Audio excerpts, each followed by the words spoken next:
은혜 자리에 나오신 모든 성도님들을 예수님의 이름으로 환영하고 축복합니다. 오늘도 귀한 말씀의 은혜가 여러분들에게 충만하시기를 예수님의 이름으로 축복합니다. 제사의 정신으로 드리는 예배라는 제목을 가지고 함께 말씀을 나누겠습니다. 담임 목사님과 교회에서 배려해 주셔서 지난 한 달 동안 감사하게도 안식월을 보냈습니다. 평생에 잊지 못할 회복과 충전의 시간이었습니다. 그런데 이 한 달 아이들과 24시간 붙어있는 시간이 많아지다 보니 대부분의 아버님들이 그렇듯이 조금 힘든 부분도 있었습니다. 제가 약간 힘든 내색을 내니 아내가 말하기를 이렇게 아이들과 시간을 보내고 소통할 수 있는 시간이 얼마 남지 않았으니 즐기라고 이야기를 했습니다. 그도 그럴 것이 요즘 대부분의 사람들이 가족들과 대화를 하는 시간들이 줄어들고 있다고 합니다. 자녀들이 초등학생만 되면 하루에 1시간 대화를 하는 것이 참 어려운 일이라고 합니다. 이 초등학생 때부터 대화가 단절되다 보니 자녀들이 조금만 크게 되면 이 소통 자체가 너무나도 어렵고 대화를 한번 하려면 기회를 이렇게 엿보아야 하는 그런 시대가 되어버렸다고 합니다. 여러분, 오늘 하루 지내시는 동안 가족들과 얼마나 대화를 나누셨습니까?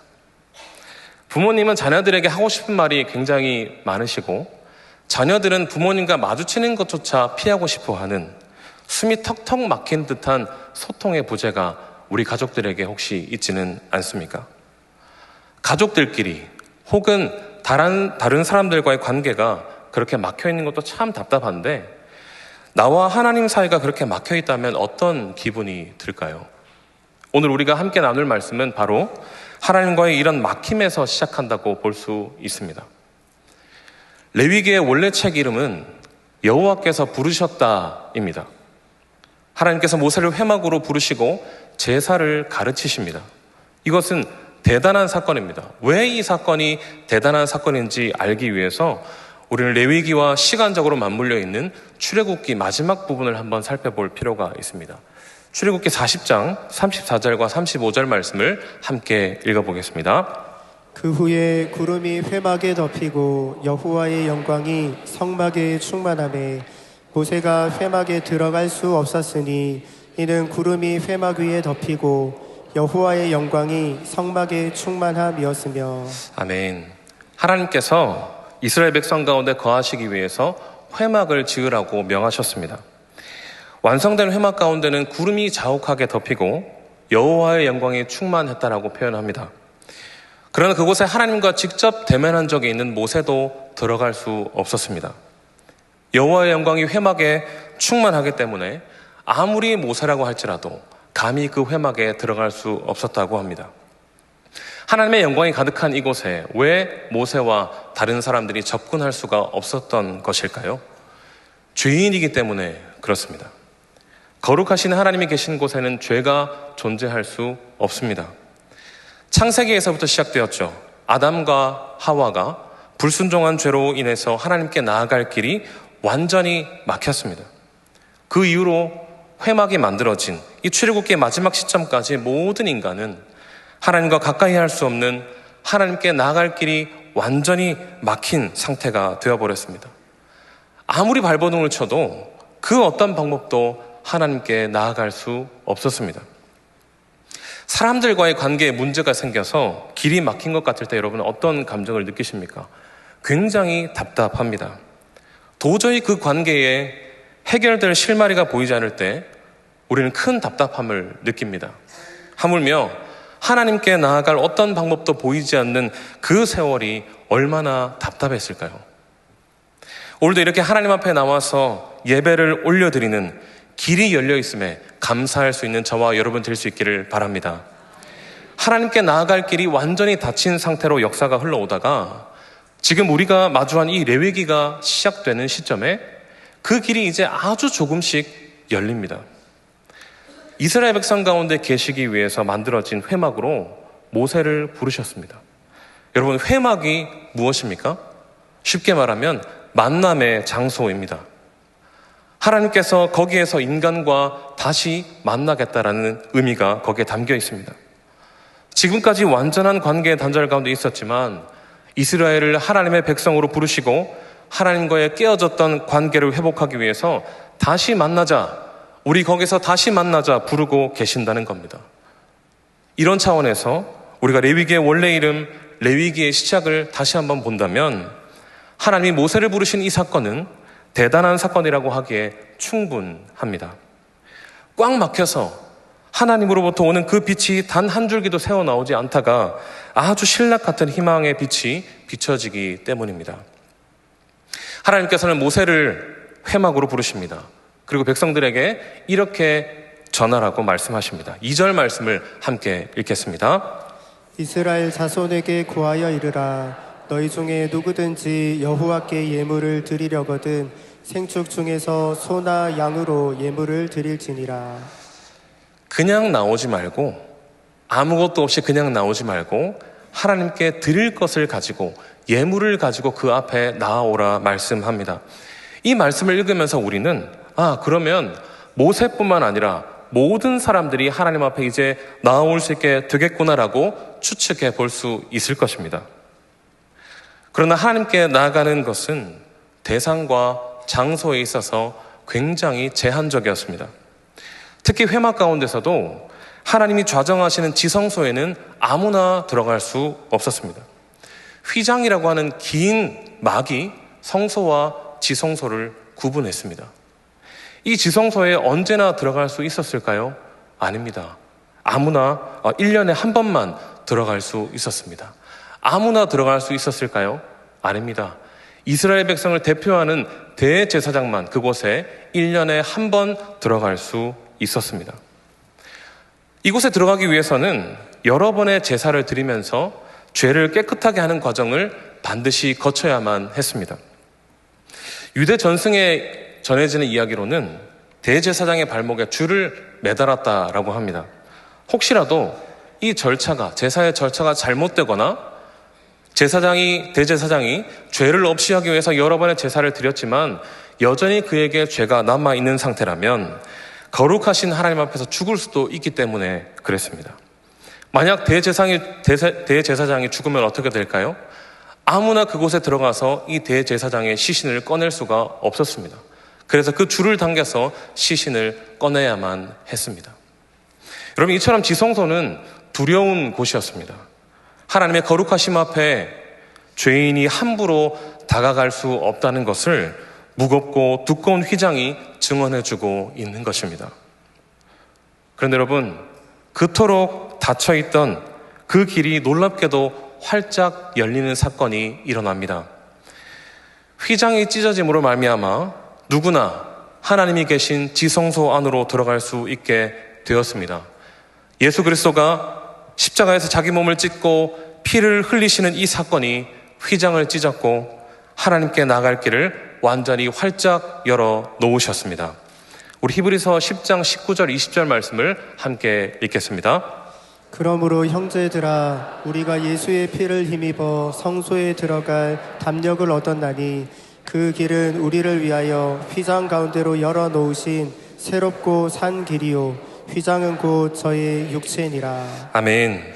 예수 그리스도께서 십자가에 달리심으로 자기 몸을 찢어 피 흘리시며 모든 인류의 죄를 담당하셨기에 이제는 예수를 믿는 모든 자들이 거룩하신 하나님 앞에 나아갈 수 있는 길이 활짝 열렸다는 것입니다. 할렐루야.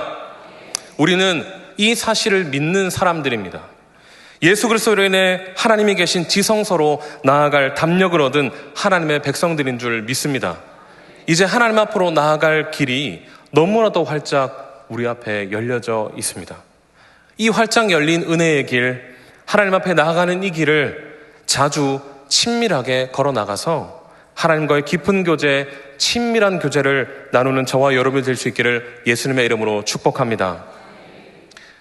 이제는 우리가 레위기를 읽을 때마다 모세를 부르셔서 하나님께 나아갈 길을 조금이라도 열어주셨던 하나님의 은혜를 생각하고 감사할 수 있게 됩니다. 더 나아가 마침내 예수 그리스도의 십자가 사건으로 인하여 그 길이 완전히 활짝 열리게 된 것을 바라보며 더 큰 감사로 나아갈 수 있어야 합니다.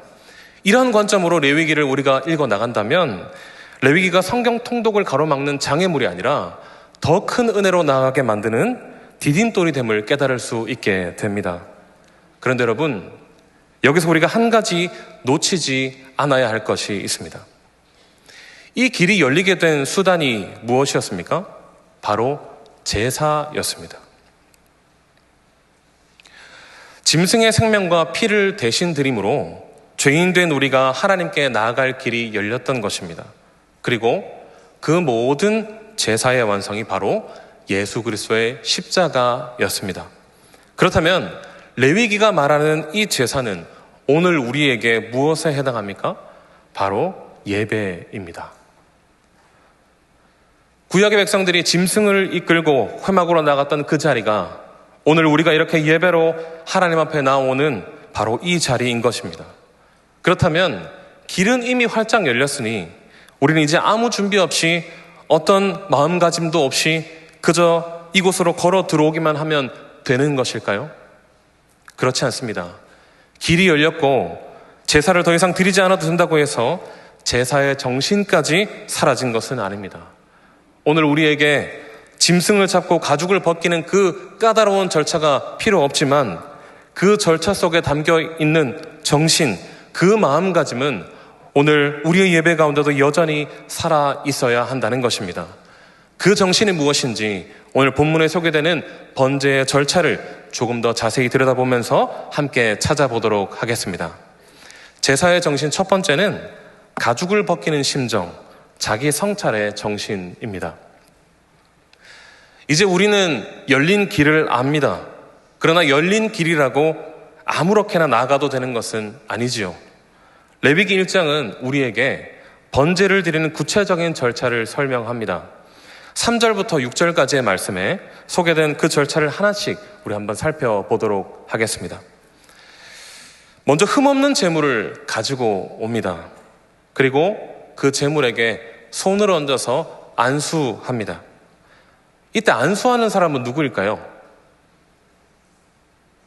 바로 나입니다. 제사장이 아닙니다. 안수하는 것은 이 짐승이 곧 나 자신이다. 이 짐승이 받게 될 죽음은 원래 내가 받아야 할 죽음이다 라고 선포하는 행위입니다. 그 다음은 제물, 이 짐승을 잡는 단계입니다. 누가 할까요? 많은 분들이 제사장이 짐승을 잡는다고 생각하시지만 내가 하는 것입니다. 제사를 드리는 사람이 직접 칼을 손에 쥐고 그 짐승의 목을 따서 숨통을 끊어 놓아야 합니다. 제물의 피를 다 빼고 그 피는 제사장에게 전달합니다. 이제는 가죽을 벗깁니다. 질긴 가죽을 벗기고 각을 뜹니다. 각을 뜬다는 것은 조각을 낸다는 의미입니다. 그리고 나서 제사장에게 조각 낸 그 모든 제물을 드리는 것입니다. 여기까지가 제사를 드리는 사람이 직접 실행해야 하는 과정들입니다. 제사를 드리는 사람, 이 제사자의 지금 상태는 어떤 상태일까요? 아마도 온몸에 피투성이가 되었을 것입니다. 처음 제사를 드리는 날이었다면 굉장한 트라우마가 생길 수도 있을 것입니다. 보통 우리나라 청소년 시기쯤에 첫 제사를 드린다고 하는데 분명 트라우마가 생기는 사람들이 있었을 것입니다. 예전에 저희 어머니께서 얻어오신 잉어 한 마리를 제가 손질한 적이 있습니다. 굉장히 큰 잉어였습니다. 여러분들이 저를 어떻게 보시는지 모르지만 저는 벌레 한 마리 죽이기를 주저하는 아주 연약한 사람입니다. 그런데 그날은 이 잉어를 손질할 사람이 아무도 없는 겁니다. 그래서 어쩔 수 없이 제가 그 잉어를 손질하게 되었습니다. 물고기 주제의 힘이 얼마나 센지요. 유튜브에서 생선 잡는 법을 제가 영상으로 틀어놓고 잡기 시작하는데 아가미에 칼을 집어넣고 비틀라는 겁니다. 몇 번을 찌르고 비틀어도 숨통은 끊어지지 않고 이 생선이 살겠다고 막 발버둥 치는 겁니다. 적은 양이지만 피도 막 튀고 이 잉어가 튀어나오고 굉장히 끔찍한 경험이었습니다. 그 이후로 한동안 제가 생선을 먹지 못했던 기억이 있습니다. 여러분, 오늘 본문에 번제의 절차에 나오는 제물이 무엇입니까? 소입니다. 소 한 마리를 내가 직접 잡는다고 한번 생각해 보십시오. 하나님께 나가는 길이 열렸지만 그 과정을 내가 직접 한다는 것은 아주 끔찍한 일일 것입니다. 그러나 하나님께서 제사장이 아니라 제사를 드리는 사람, 제사자가 직접 그 제물을 잡는 과정을 실행하게 하신 이유가 분명히 있을 겁니다. 안수를 하는 그 순간부터 제사자는 그 제물과 나를 동일시해야 합니다. 칼을 들고서 목을 따서 숨통을 끊어놓는 그 순간 죄인인 내가 이렇게 죽어야 하는 존재임을 떠올립니다. 가죽을 벗겨내면서 나에게 입혀진 불순종의 가죽을 떠올립니다. 시기, 질투, 음란, 욕심의 가죽을 떠올리며 제물의 가죽을 벗겨냅니다. 하나님께서는 아주 끔찍한 이 과정을 제사자가 직접 실행하면서 내가 이런 대가를 치러야 했음을 깨닫기를 원하셨습니다. 내가 제물을 드렸으니 이제는 죄의 멍에를 벗었고 하나님 앞에 나아갈 수 있다는 시원한 해방감에 머무르는 것이 아니라 한 과정을 해나갈 때마다 내가 얼마나 하나님 앞에 끔찍한 죄인인지를 돌아보기 원하셨다는 것입니다. 사랑하는 성도 여러분, 하나님께서는 제사의 과정 가운데 제사자가 자신을 성찰하기를 원하셨습니다. 오늘날 이와 같은 정신이 우리 예배 가운데도 있어야 합니다. 우리는 하나님께 나아갈 길을 활짝 열어주신 예수 그리스도를 믿어 마음껏 예배 자리에 나오는 구원받은 백성이 되었습니다. 그렇다고 해서 우리가 그저 편안한 마음만 가지고 와서 예배를 드리며 이 자리에 앉아 있어서는 안 된다는 것입니다. 예배의 모든 순서마다 나 자신을 돌아보고 하나님 앞에서 벗겨내야 할 가죽들을 떠올리며 예배의 자리에 나와야 합니다. 하루 종일 회사에서 사람들 앞에서 나를 지키기 위해서 쓰게 된 자존심이라는 그 가죽, 상처받지 않기 위해서, 실망하지 않기 위해서 마음에 둘러친 무감각이라는 그런 가죽. 너무나 오래 신앙생활을 하다 보니 은혜 앞에서도 무덤덤해져 버린, 습관이 되어져 버린 예배자의 그 가죽. 이런 가죽들을 벗겨내는 과정은 고통스럽습니다. 나 자신의 연약함과 죄의 추악함을 인정하는 과정이기 때문입니다. 그러나 그 고통을 감수하며 예배의 자리에서 그 가죽을 하나하나 벗겨낼 때 주님께서는 우리를 온전한 제물로 받아주시며 9절에 말씀하시는 것과 같이 향기로운 냄새로 받아주실 것입니다. 사랑하는 성도 여러분, 지금 이 순간을 포함하여서 예배의 자리에서 나 자신을 성찰하기보다 주변을 살피고 예배의 과정을 평가하는 모습이 우리에게 있지는 않습니까? 가죽을 벗겨내는 심정으로 나 자신을 성찰하고 돌아보아 하나님 앞에 향기로운 예배를 올려드리는 모든 성도님들 되시기를 예수님의 이름으로 축복합니다. 우리가 살펴볼 제사의 정신 두 번째는 하나님을 기쁘시게 하려는 정신입니다. 제사를 드리는 자가 처음부터 끝까지 목표로 해야 하는 한 가지가 있습니다. 그것은 제사를 받으시는 하나님을 기쁘시게 해드리는 것입니다. 9절 말씀을 한번 보십시오. 제물을 태워서 올려드리는 향은 하나님께서 기뻐하실 향기로운 냄새라고 표현합니다. 이 원어를 살펴보면 향기로운이라는 뜻은 달래다, 진정시키다라는 의미를 갖고 있습니다. 하나님을 기쁘시게 하는 향기를 올려드림으로 제사자에게 임해야 하는 그 진노를 진정시켜드린다는 것을 우리에게 알려줍니다. 그런데 여러분, 오늘 우리에게는 태워 올려드릴 제물이 없습니다. 그렇다면 우리는 무엇으로 하나님을 기쁘시게 해드릴 수 있을까요? 좋은 소식이 있습니다. 그 진노는 이미 영원히 진정되었다는 것입니다. 예수 그리스도께서 십자가에서 자기 몸을 향기로운 제물로 드리셨기 때문입니다. 그렇다면 이제 우리가 올려드릴 것은 또 다른 어떠한 제물이 아닙니다. 제사를 완성하신 그리스도를 신뢰하는 믿음입니다. 히브리서 기자가 무엇이 하나님을 기쁘시게 한다고 말하는지 한번 보십시오. 히브리서 11장 6절 말씀입니다. 함께 읽겠습니다. 이 하나님께 나아가는 자는 반드시 그가 계신 것과 또한 그가 자기를 찾는 자들에게 상 주시는 이심을 믿어야 할지니라. 아멘. 하나님을 기쁘시게 하는 것은 결국 믿음입니다. 우리 말씀을 한 구절 더 보겠습니다. 디모데후서 2장 4절 말씀입니다. 함께 읽겠습니다. 군사로 다니는 자는 자기 생활에 얽매이는 자가 하나도 없나니 이는 군사로 모집한 자를 기쁘게 하려 함이라. 아멘. 군인의 목적은 한 가지입니다. 자신을 모집한 사람을 기쁘게 하는 것입니다. 자신을 부르신 자가 자기의 생활을 책임져 주기에 다른 것에 신경 쓰지 않고 오로지 주인을 기쁘게 하는 것에만 집중합니다. 사랑하는 성도 여러분, 우리도 마찬가지입니다. 자기 아들을 우리를 위해 내어주신 하나님께서 우리의 생활도 책임져 주시는 분인 줄 믿습니다. 그런데 여러분, 이 믿음은 가만히 마음속에만 머물러 있는 것이 아닙니다. 진짜 믿음은 삶으로 흘러나옵니다. 억지로 애쓰지 않아도 나타납니다. 믿음이 있으면 삶이 저절로 하나님을 향하게 됩니다. 우리가 무엇인가 해내서가 아니라 마음속 믿음이 삶 밖으로 자연스럽게 표현되는 것입니다. 하나님은 우리가 하나님을 기쁘시게 하려는 그 삶의 태도만으로도 기뻐하시는 분임을 믿으시기 바랍니다. 하나님을 기쁘시게 하려는 사람은 믿음이 있는 성도입니다. 믿음이 있는 성도는 하나님이 어떤 분이신가를 바로 알고 하나님 앞에 나아가기를 주저하지 않는 사람입니다.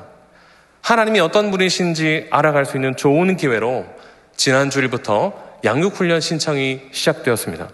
꼭 한두 강좌씩 신청하셔서 하나님을 더 알아가는 기쁨을 누리시기 바랍니다. 정리해 보겠습니다. 가죽을 벗듯 나를 돌아보는 것, 그리고 하나님을 믿는 것, 이 둘은 사실 하나의 과정입니다. 나를 정직하게 돌아볼수록, 나를 성찰하고 나 자신을 객관적으로 돌아볼수록 하나님이 필요하다는 게 더 보입니다. 그것이 믿음입니다. 그렇다면 여러분, 나 자신을 성찰하고 믿음을 가지면 끝나는 것일까요? 그렇지 않습니다. 이 정신은 우리 가장 깊은 곳, 우리 마음속 깊은 곳까지 이르러야 합니다. 신명기 10장 16절 말씀을 읽어보겠습니다. 그러므로 너희는 마음에 할례를 행하고 다시는 목을 곧게 하지 말라. 아멘. 몸의 가죽을 벗는 것에서 그치지 않아야 합니다. 우리의 마음에도 벗어야 할 가죽이 있습니다. 남에게 무시당하지 않으려는 자존심, 상처받지 않으려고 둘러친 무감각들, 아무 감동 없이 감격 없이 예배 자리만 지키는 습관, 이런 것들이 오늘도 내 마음을 덮어서 하나님을 가리고 있지는 않습니까? 마음 깊숙한 곳에 위치한 가죽을 벗는 것, 이것이 오늘 본문이 우리에게 요구하는 예배의 정신입니다. 말씀을 맺겠습니다. 예수 그리스도로 말미암아 하나님께 나아가는 길은 값없이, 그러나 결코 값싸지 않게 우리에게 열렸습니다. 그 열린 길 앞에서 아무 준비 없이, 경건함 없이 나아가는 것을 우리는 반드시 경계해야 합니다. 제사를 드리는 사람이 제물의 가죽을 벗기고 자기 죄를 벗어내려 했던 것과 같이 오늘 우리를 둘러싸고 있는 불신의 가죽, 옛사람을 숨기고 있는 질긴 가죽을 벗어내야 합니다. 때로는 아프고 수치스럽기도 합니다. 그러나 우리는 반드시 그 과정을 지나야 합니다. 가죽만이 아닙니다. 제사를 드리는 사람은 제물의 내장 속에 있는 더러운 것까지 씻어내야 했습니다. 우리도 마찬가지입니다. 겉으로 보이는 가죽을 벗겨내는 것으로 끝내서는 안 됩니다. 내 안에 감춰진, 남에게 보이지 않는 마음속 더러운 것들까지 하나님 앞에 세밀하게 내어드릴 수 있어야 합니다. 나를 정직하게 보는 것, 성령님이 보여주시고 말씀이 비춰주시는 대로 자신을 보는 것이 중요합니다. 그때서야 예수님이 십자가에서 이루신 그 일이 우리 삶 속에 진짜 살아 움직이게 됩니다. 이 예배자의 정신은 한 번 배운 것으로 끝나서는 안 됩니다. 오늘 알아도 내일이면 잊어버리는 것이 우리에게 매일매일 이 정신을 다시 붙들어야 합니다. 예배 자리에 앉으실 때마다 이 예배의 정신을 생각하며 참석해 보십시오. 다음 예배 자리에 앉을 때 우리의 마음 자세가 분명히 달라져 있을 줄로 믿습니다. 가죽을 벗어내는 그 아픔을 벗어나 날마다 주님 앞에 향기로운 예배자로 나아가는 저와 여러분 될 수 있기를 예수님의 이름으로 축복합니다. 우리 말씀을 기억하면서 함께 찬양하도록 하겠습니다. 예배합니다. 함께 마음을 다해서 찬양하도록 하겠습니다.